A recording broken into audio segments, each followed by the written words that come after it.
মৰমৰ ছাত্ৰ-ছাত্ৰীসকল, আজি মই 10মান শ্ৰেণীৰ ছ'চিয়েল ছায়েন্সৰ ইতিহাসৰ প্ৰথম পাঠৰ ৰৈ যোৱা MCQ আৰু ভেৰি শ্বৰ্ট টাইপ কুৱেশ্যনসমূহ আলোচনা কৰিম।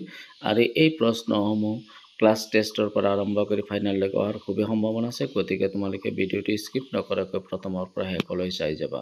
আৰু আজি প্ৰথম প্ৰশ্নটো হৈছে মুছলিম লীগে কিমান চনত মুক্তি দিৱস হিচাপে পালন কৰিছিল? এনচাৰটো হৈছে 1939 চনৰ 22 ডিচেম্বৰত। দ্বিতীয় প্ৰশ্ন, আগষ্ট প্ৰস্তাৱ কিমান চনত ঘোষণা কৰা হয়? এনচাৰটো হৈছে আগষ্ট প্ৰস্তাৱ 1940 চনত ঘোষণা কৰা হৈছিল। ব্যক্তিগত সত্যাগ্ৰহ আন্দোলনত প্ৰথমে গ্ৰেপ্তাৰ বৰণ কৰা সত্যাগ্ৰহীজন কোন আছিল? এনচাৰটো হৈছে আচাৰ্য বিনোৱা ভাবে। নেক্সট প্ৰশ্ন, এটা দেউলীয়া বেংকৰ এখন দিন উকলা চেক বুলি কোনটো প্ৰস্তাৱক কোৱা হৈছিল? এনচাৰটো হৈছে ক্ৰিপছ মিছনৰ প্ৰস্তাৱক দিন উকলা চেক বুলি কোৱা হৈছিল। ডু অৰ ডাই কোনটো আন্দোলনৰ শ্লোগান আছিল? এনচাৰটো হৈছে ভাৰতৰ ত্যাগ আন্দোলনৰ শ্লোগান আছিল।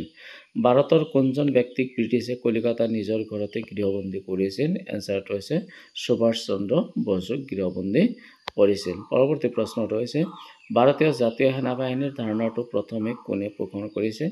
এনচাৰটো হৈছে কেপ্টেইন মোহন সিঙে পোষণ কৰিছিল। পৰৱৰ্তী প্ৰশ্ন, আজাদ হিন্দ ফৌজ কোনে পুনৰ্গঠন কৰিছিল? এনচাৰটো হৈছে সুভাষ চন্দ্ৰ বসুৱে পুনৰ্গঠন কৰিছিল। তাৰপিছত প্ৰশ্ন, নেতাজী বুলি কাক সম্বোধন কৰা হৈছিল? ইয়াৰ এনচাৰটো হৈছে সুভাষ চন্দ্ৰ বসুক নেতাজী বুলি সম্বোধন কৰা হৈছিল। আমি নেক্সট প্ৰশ্ন লৈ যাম, প্ৰত্যক্ষ দাবী দিৱস কেতিয়া পালন কৰা হয়? এনচাৰটো হৈছে 1946 চনৰ 16 আগষ্টত। তাৰপিছত অন্তিমটো প্ৰশ্ন, 1929 চনৰ ভাৰতীয় জাতীয় কংগ্ৰেছৰ কোনটো অধিৱেশনত পূৰ্ণ স্বৰাজৰ দাবী উত্থাপন কৰা হৈছিল? এনচাৰটো হৈছে কংগ্ৰেছৰ লাহোৰ অধিৱেশনত। মৰমৰ ছাত্ৰ-ছাত্ৰীসকল, এই প্ৰশ্নকেইটা তোমালোকৰ কেনেকুৱা লাগিছে?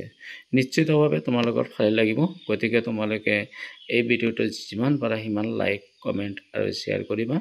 আৰু যিসকলে এতিয়ালৈকে মোৰ ইউটিউব চেনেল ছাবস্ক্ৰাইব কৰা নাই তেখেতসকলে মোৰ ইউটিউব চেনেল ছাবস্ক্ৰাইব কৰিবা আৰু নতুন নতুন ছ'চিয়েল ছায়েন্সৰ ভিডিঅ'সমূহ চাই থাকিবা।